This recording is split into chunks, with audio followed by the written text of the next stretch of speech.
नमस्कार दोस्तों, आज हम इस वीडियो में चीन की क्रांति के जो कुछ प्रमुख कारण हैं उन कारणों के बारे में हम चर्चा करेंगे। पिछले क्लास में हम लोगों ने इन कारणों में से जो एक कारण था उसके बारे में हम लोगों ने चर्चा किया था, जो कि पहला कारण था विदेशी शासन के खिलाफ लोगों में असंतोष की भावना, जिसमें लोगों को लग रहा था कि भाई ये शासन व्यवस्था तो विदेशी लोग चला रहे हैं। इससे वहां लोगों में एक जन असंतोष की भावना का विकास हुआ। इसके कारण हम लोगों ने देखा था कि वहां पे बॉक्सर विद्रोह और टाइपिंग विद्रोह, इस तरीके के कई विद्रोह हुए थे। आज हम इस वीडियो के माध्यम से जो इसका अगला कारण है उसकी चर्चा करेंगे। और ये दूसरा जो मेन कारण था वो था सुधारों की असफलता।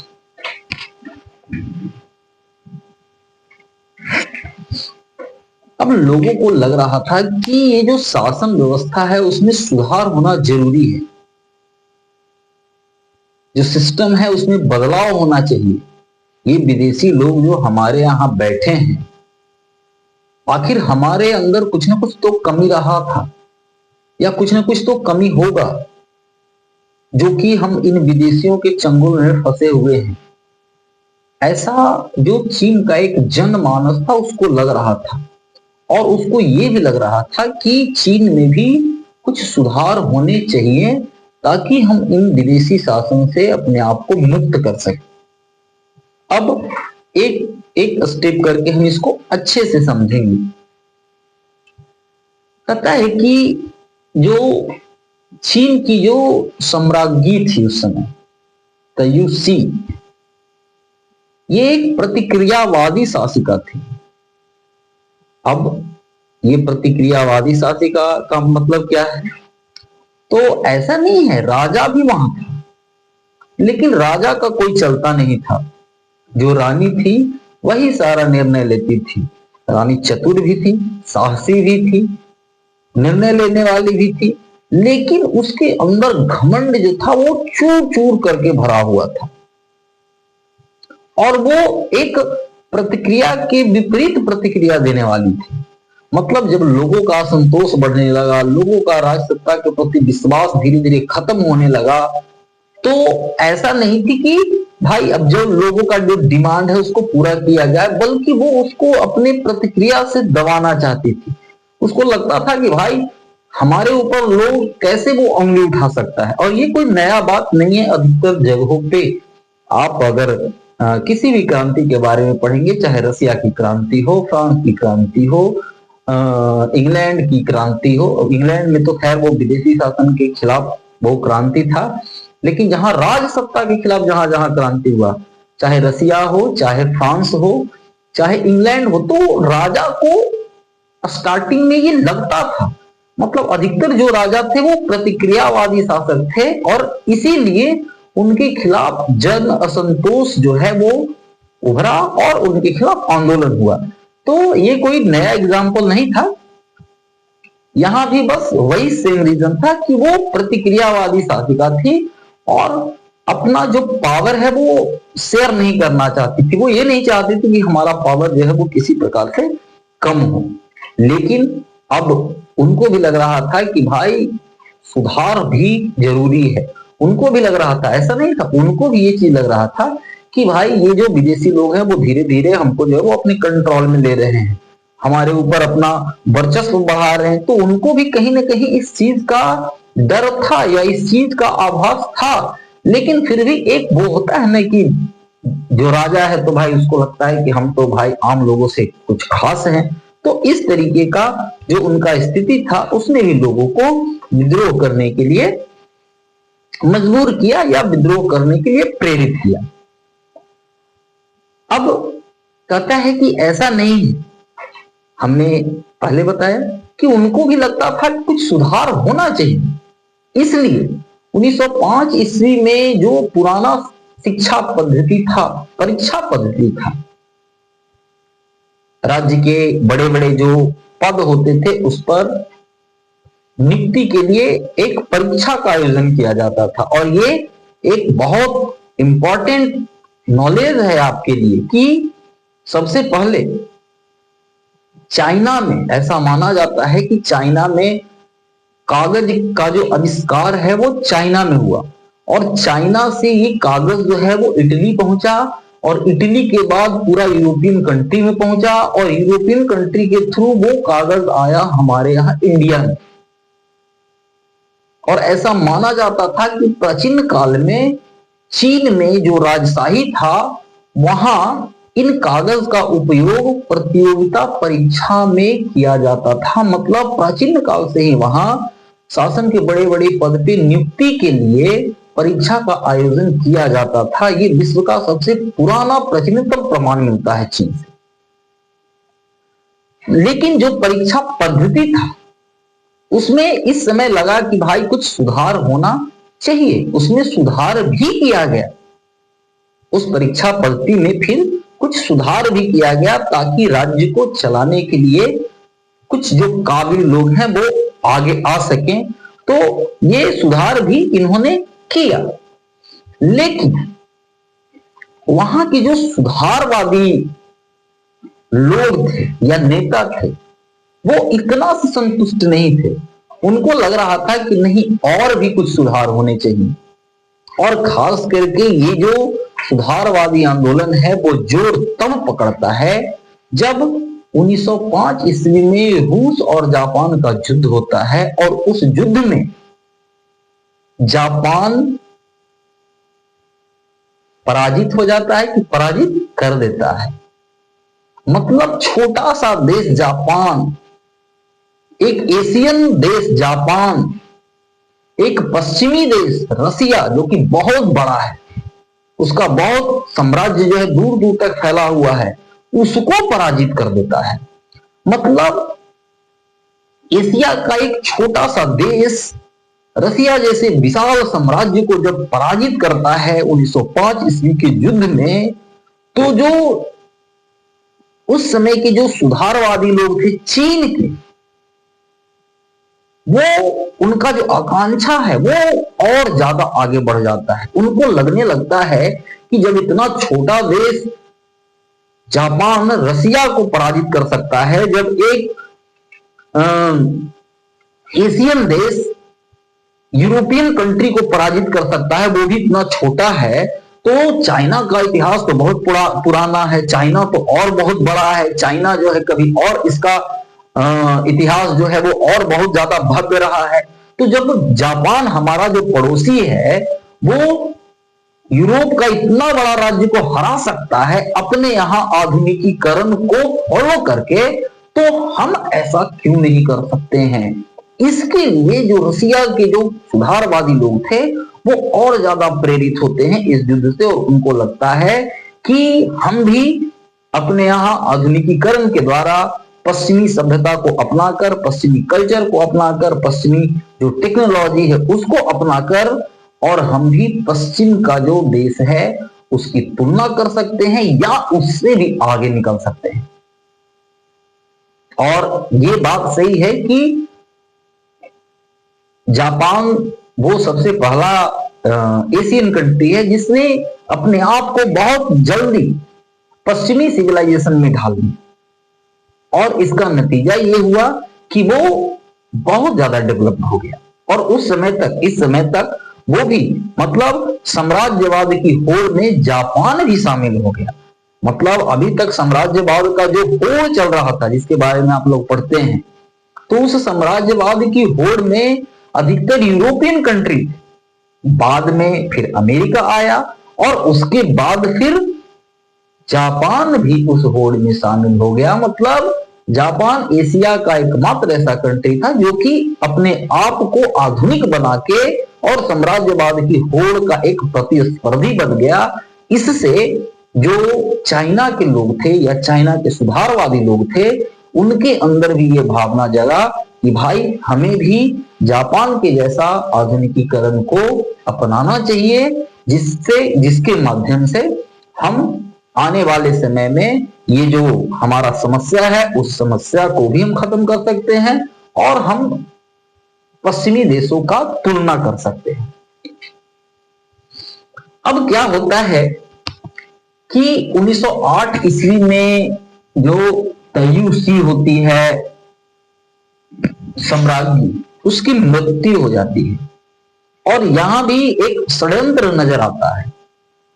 अब षड्यंत्र क्या है कि तयूसी जो है वो के मरने से एक दिन पहले जो वहां का सम्राट होता है वो उसकी मृत्यु होती है और सम्राट के मरने के एक दिन बाद तयूसी जो वहां की सम्राज्ञी होती है उसकी मृत्यु हो जाती है और ये जो सम्राज्ञी है उसका एक आजीवन मित्र होता है जिसका नाम होता है रुंगलो।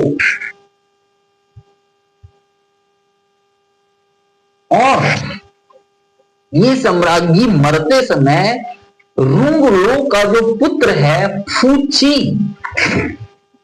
जो कि इस समय मात्र 2 वर्ष का है, उसको अपना उत्तराधिकारी घोषित करती है। अब राजा जो है वो कितना दिन का है, तो 2 साल का है ये राजा और फूची जो है वो रुंगलो जो है वो उसका कौन है, संरक्षक है। रानी का मृत्यु एक दिन बाद और राजा का मृत्यु एक दिन पहले। इस तरीके का जो सिचुएशन है वो भी कहीं ना कहीं बताता है कि जो राज्य परिवार था उसमें भी एक षड्यंत्र का माहौल चल रहा था, षड्यंत्र का वातावरण चल रहा था, जिससे जो लोग थे उनके दिल में जो राजा के प्रति एक भावना था, श्रद्धा था, जो दैवीय उत्पत्ति का जो कंसेप्ट था और उसके प्रति लोगों का जो जुड़ाव था, लगाव था, उसको भी कहीं ना कहीं धक्का लग रहा था। ये भी राज परिवार से मोह भंग का एक कारण माना जाता है। अब क्या होता है कि जब तयूसी वो मर जाती है और फूची जो कि 2 साल का है, जब इसको राजा घोषित किया जाता है, उसका जो पिता है रुंगलो वो उसका संरक्षक बन के काम करने लगता है, तो इसको भी पता होता है कि भाई ये जो सुधारवादी आंदोलन है उसको रोका नहीं जा सकता है, हमको सुधार करना ही पड़ेगा, ये जो पूरा सिस्टम है उसमें चेंजिंग करना ही पड़ेगा, नहीं तो हम ज्यादा दिन तक अपने पद पे नहीं रह पाएंगे। इसलिए ये भी सुधारों को जारी रखता है और सुधारों को जारी रखते हुए 1909 ईस्वी में प्रांतों में विधानसभाओं की स्थापना की जाती है और 1910 ईस्वी में राष्ट्रीय महासभा की स्थापना की जाती है चाइना में, चीन में। ये सारे के सारे जो कार्य थे वो एक तरीके से सुधार कार्य थे, मतलब सुधार हो रहा था, धीरे धीरे सुधार हो रहा था। लेकिन कहता है कि ये जो सुधारवादी जो लोग थे उनको ऐसा लगता था कि इस प्रकार का जो सुधार हो रहा है, इतना जो धीरे धीरे सुधार हो रहा है, उससे काम चलने वाला नहीं है, सुधार में और तेजी आना चाहिए।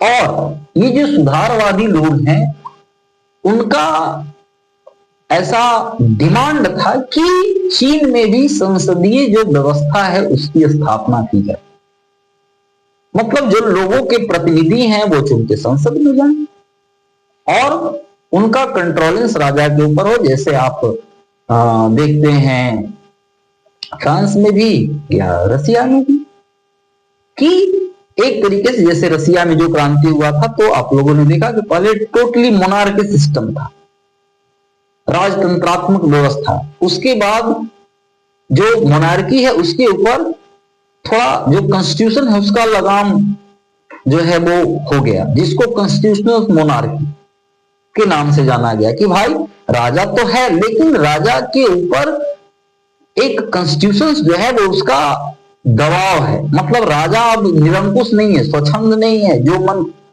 आए वो निर्णय लेने वाला नहीं है, बल्कि उसको भी एक संविधान के द्वारा बांध दिया गया। तो इसी तरीके का जो डिमांड था ये सुधारवादी लोग कर रहे थे। क्योंकि सुधारवादी जो लोग थे वो अब पश्चिमी सभ्यता से भी धीरे धीरे जुड़ रहे थे, और रसिया की क्रांति हो या फ्रांस की क्रांति हो, मतलब वर्ल्ड में जो अलग अलग जगह पे जो क्रांति हो रहा था उससे ये भी प्रभावित थे, और उन चीजों को ये अपने यहां भी उस कंसेप्ट को लागू करना चाहते थे। लेकिन यहां ये जो नया राजा बनता है 2 साल का बच्चा जिसका नाम है फूची, वो इस तरीके का जो संसदीय व्यवस्था है उसका पक्षधर नहीं होता है। राजा जो है वो इस चीज से इनकार कर देता है। राजा जो है वो आंख मूंद लेता है, जैसा कि विश्व के और अलग अलग जो क्रांतियां हैं उसमें आपको देखने को मिलेगा। मतलब विश्व में अधिकतर जहां जहां भी क्रांति हुआ, कंसेप्ट हर जगह करीब करीब सेम सेम ही मिलता है। चाहे वो जार हो उसका तानाशाही, चाहे फ्रांस में लुई 16 का तानाशाही, उसी तरीके से यहाँ फूची का तानाशाही, कि ये जो लोग हैं वो आंख मूंद दिए। मतलब ये इस चीज को समझ ही नहीं रहे थे कि लोग क्या चाह रहे हैं, लोग को किस चीज का जरूरत है और हमको क्या करना चाहिए। इनको लगा कि भाई हम तो राजा हैं, हमको जो मन होगा सो करेंगे, हमारे पास अधिकार है और हम अपना अधिकार इनको क्यों दें। ये राजत्व का जो सिद्धांत था वो अभी भी दिमाग में चल रहा था कि भाई ये पद तो हमको राजा के द्वारा गिफ्ट किया गया है, हमको जो मन में आएगा वो करेंगे। तो इस तरीके का जो व्यवस्था था जिससे लोगों के पास अब विद्रोह के अलावा कोई रास्ता नहीं था, और इसलिए लोगों ने राजा के खिलाफ विद्रोह कर दिया, क्योंकि इनको लग रहा था कि विदेशी शासन से मुक्ति के मार्ग में राजा जो है वो सबसे बड़ा घोड़ा है। इसके साथ साथ जो भी सुधार होने हैं, जो सुधार होने चाहिए समाज में, उसमें भी ये राजा जो है वो कहीं ना कहीं रोड़ा बनने का काम कर रहा है। इसलिए लोगों का राजा के प्रति जो श्रद्धा, विश्वास या राजा के प्रति जो समर्पण था अब वो धीरे धीरे कमजोर होने लगा, और ये समर्पण अब विद्रोह के रूप में उभरने लगा। तो इस तरीके से हम लोगों ने देखा कि किस प्रकार से जो सुधार कार्य चाइना में स्टार्ट किए गए, तो कुछ सुधार तो हुए उसमें, लेकिन जो कुछ और सुधारों का जरूरत था वो सारे सुधार नहीं हुए, जिसके कारण भी लोग जो थे वो गुस्सा हो गए और उन्होंने विद्रोह कर दिया। अब जो तीसरा कारण है वो तीसरा कारण है नए विचारों का आदान प्रदान। अब ये नए विचारों का आदान प्रदान क्या है तो इसको हम लोग देखेंगे। कहता है कि आधुनिक शिक्षा के महत्व में वृद्धि, जैसा कि हम लोगों ने देखा कि 1905 में जो पुराना शिक्षा पद्धति था उसको खत्म करके नया शिक्षा पद्धति लाया गया।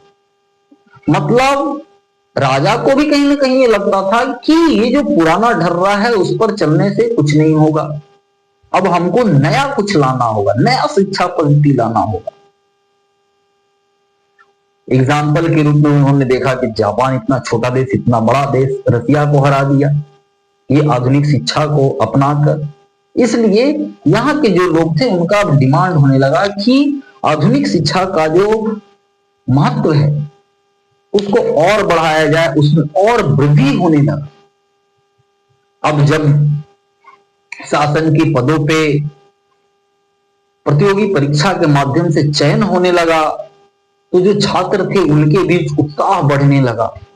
अब लोग पश्चिमी शिक्षा को प्राप्त करने के लिए इंग्लैंड, फ्रांस, अमेरिका इन सारे देशों में जाने लगे। जो लोग कम सक्षम थे वो जो पड़ोसी देश है जापान, वहां पहुंचने लगे, क्योंकि जापान भी उस समय पश्चिमी शिक्षा का एक मॉडल बना हुआ था। अब ये लोग जब दूसरे देशों में जाने लगे, वहां शिक्षा ग्रहण करने लगे, तो वहां जो कंसेप्ट था उस कंसेप्ट से भी वो प्रभावित होने लगे। मतलब अब लोगों के अंदर इक्वेलिटी, फ्रेटर्निटी, राष्ट्रीय एकता, संसद, चुनाव, बराबरी, हिस्सेदारी, इन सारे चीजों, मतलब ये सारे जो कंसेप्ट थे, अब इनसे ये धीरे धीरे परिचित होने लगे।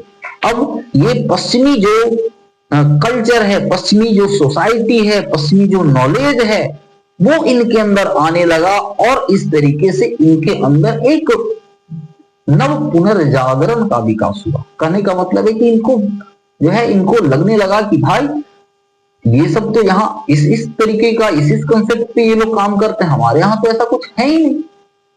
तो जो लोग थे, अब पश्चिमी जो सभ्यता था उसके टच में आने के कारण जो लोग थे वो और ज्यादा सुधार की मांग करने लगे और ज्यादा डिमांड करने लगे कि भाई हमारे यहाँ भी टोटली पश्चिमीकरण कर दिया जाए, चाइना का भी टोटली पश्चिमीकरण कर दिया जाए, ऐसे पक्षधर ये बनने लगे।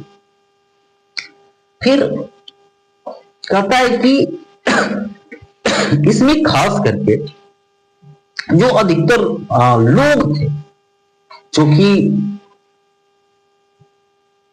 कम संसाधन जिनके पास था, वो अधिकतर लोग जापान जो पड़ोसी था वहां जाकर ये लोग रह रहे थे। और जापान जो है ऐसे लोगों को संरक्षण भी प्रदान कर रहा था। जापान जो है वो एक तरीके से जो विद्रोही लोग थे, जो कि चाइना छोड़कर भाग गए थे या जिनको देश निकाला दे दिया गया था और जो जापान में जाकर रह रहे थे, वहां उन्होंने अपने एक संगठन बना लिया और उस संगठन के माध्यम से ये प्रचार करने लगे कि भाई किस तरीके से चाइना में भी सुधार किया जाए या चाइना को किस तरीके से राजतंत्र से मुक्त करवाया जाए। अब इसके लिए कहता है कि वहां जापान में ताओ दोबुन काई की स्थापना की गई। अब ये ताओ दोबुन काई क्या है? तो कहता है कि ये ताओ दोबुन काई जो है वो एक कंसेप्ट है। इसके अकॉर्डिंग जो चाइनीज वैसे लोग जो कि जापान में शरण लिए हुए थे, जापान में रह रहे थे और जापान से जो भी और चाइना से जो भी विद्यार्थी जापान में पढ़ाई करने जाते थे, उनको वो अपने इन्फ्लुएंस में लेते थे, अपने प्रभाव में लेते थे और उनको इन सारी चीजों के बारे में जागरूक करते थे कि देखो जो पश्चिमी लोग हैं वो किस तरीके से सोचते हैं, वहां किस तरीके का कल्चर है, वहां लोकतंत्र है, सब लोगों के बीच समानता है, बराबरी है, संसद है और इक्वलिटी का जो है वो बात किया जाता है। और हमारे यहाँ तो राजतंत्रात्मक शासन व्यवस्था है। तो इससे जो स्टूडेंट वहां पढ़ने जाते थे वो उस विचारधारा से इन्फ्लुएंस हो रहे थे, प्रभावित हो रहे थे। और ये जो ताओ दोबुन काई है, कहने का मतलब है कि ये वो विचारधारा है जिससे लोगों को लगता था, मतलब जो कुछ प्रमुख उस समय के सुधारवादी लोग जो कि जापान में जाकर रह रहे थे, उनको ऐसा लगता था कि जापान जो है वो चाइना को भविष्य में आधुनिक बनाने में मदद कर सकता है। मतलब जापान जिस तरीके से आधुनिक बना है, पश्चिमी कल्चर को अपनाया है, तो भाई जापान जो है चाइना को भी आधुनिक बनाने में मदद कर सकता है। और चाइना में जो ये विदेशी प्रभाव है उस विदेशी प्रभाव को समाप्त करने में, खत्म करने में भी जापान हमारा सहयोगी हो सकता है, या जापान ही हमारा सहयोगी है। अब इसके पीछे रीजन ये था कि चूंकि एक तो दोनों एशियाई कंट्री थे, दोनों एक दूसरे के बगल में के कंट्री थे, और आज भी आप एक चाइनीज और एक जापानीज को देखकर ज्यादा अंतर नहीं कर पाएंगे। दोनों लोगों का जो फेस है, चेहरा है, वो भी एक ही कैटेगरी का था।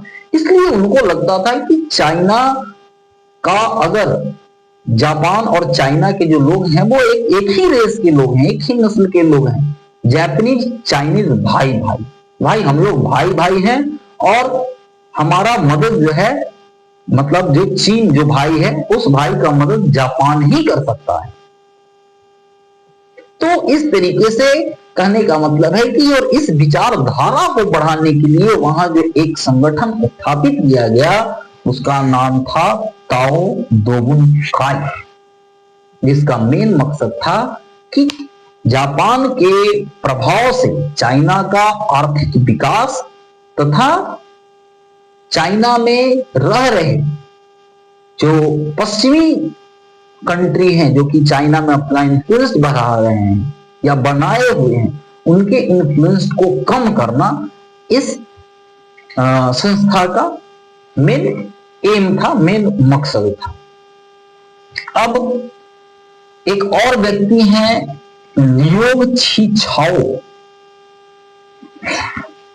एक वहां के बुद्धिजीवी हैं। थोड़ा नाम जो है इनका आपको लगेगा अल्टर, खैर आपको अल्टर नहीं लगेगा, क्योंकि आप लोग जो स्टूडेंट हैं वो इस बात को समझते हैं कि कहाँ जो है वो किस किस तरीके का नाम यूज होता है। तो एक व्यक्ति है लियोंग छिछाओ, इनका मानना था कि जापान पूर्व और पश्चिमी संस्कृतियों का मिलन स्थल है। मतलब कि जो पश्चिम सिविलाइजेशन है और जो पूर्वी सिविलाइजेशन है, उसका मिलन स्थल जापान है, और जापान का ये नैतिक कर्तव्य है कि वो पूर्वी देशों को पश्चिमी आधुनिकीकरण से उनका परिचय करवाए। मतलब जापान का ये कर्तव्य है कि और भी जो पूर्व के देश हैं उनको भी वो आधुनिक बनने में मदद करें।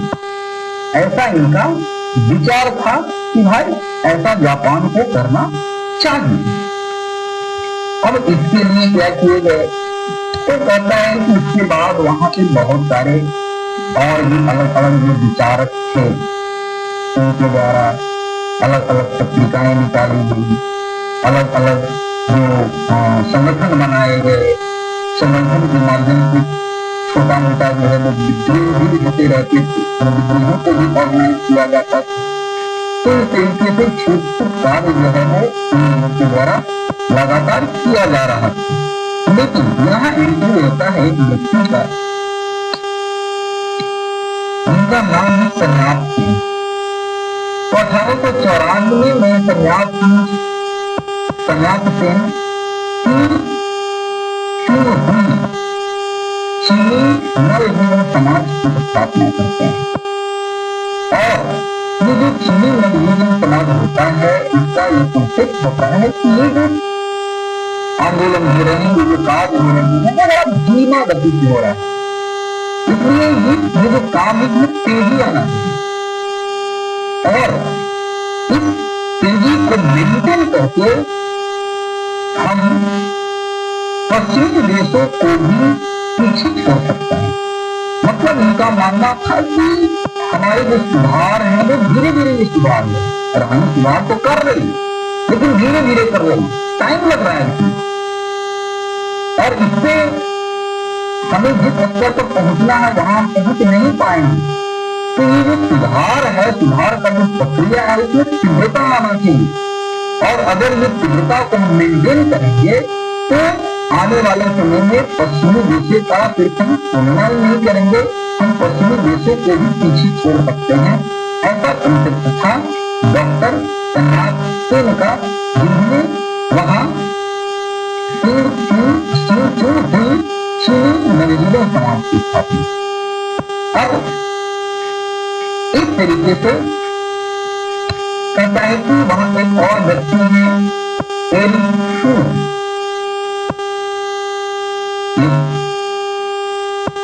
साहित्य राइटर है।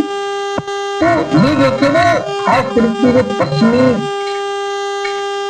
उपन्यास था, फिलोसफी पे आधारित पश्चिमी जो ग्रंथ थे, उन सारे ग्रंथों से या उस समय की जो पश्चिमी राइटर हुआ करते थे, समानता, बंधुत्व, इन सारी चीजों का बात करते थे, डेमोक्रेसी का बात करते थे, और उनका जो कंसेप्ट था उनसे ये लोग बहुत ज्यादा प्रभावित होने लगे। और एरिक फू के द्वारा कुछ जो पश्चिमी ग्रंथ थे उसका देसी भाषा में उनका अनुवाद किया गया। और वो किस तरीके का था, तो जैसे टी.एच. हैक्सले का एवोल्यूशन एंड एथिक्स का चीनी भाषा में अनुवाद किया गया, एडम स्मिथ का वेल्थ ऑफ नेशन का चीनी भाषा में अनुवाद किया गया, जॉन स्टुअर्ट मिल का ऑन लिबर्टी या सिस्टम ऑफ लॉजिक इसका चीनी भाषा में अनुवाद किया गया, मोंटेस्क्यू का लेस्पी डी लोवा या स्पिरिट ऑफ लॉज इसका चीनी भाषा में अनुवाद किया गया। तो एक तरीके से कह सकते हैं कि वहां के जो विचारक थे, जो पढ़े लिखे लोग थे, अब वो भी जो पश्चिमी सभ्यता है, पश्चिमी संस्कृति है, पश्चिमी कल्चर है, पश्चिमी कॉन्सेप्ट है, उनसे ये इन्फ्लुएंस्ड होते थे, उनसे ये प्रभावित होने लगे और इन सारे चीजों को अपने देश में भी लागू करने का प्रयास करने लगे। जैसे भारत में भी हमने देखा कि जब स्टार्टिंग में अंग्रेजों ने कुछ लोगों को जब पश्चिमी शिक्षा देना शुरू किया, खैर वो पश्चिमी शिक्षा जो थे वो अंग्रेजी का शिक्षा खास करके दे रहे थे कि भाई हमारा इतना जो पूरा बड़ा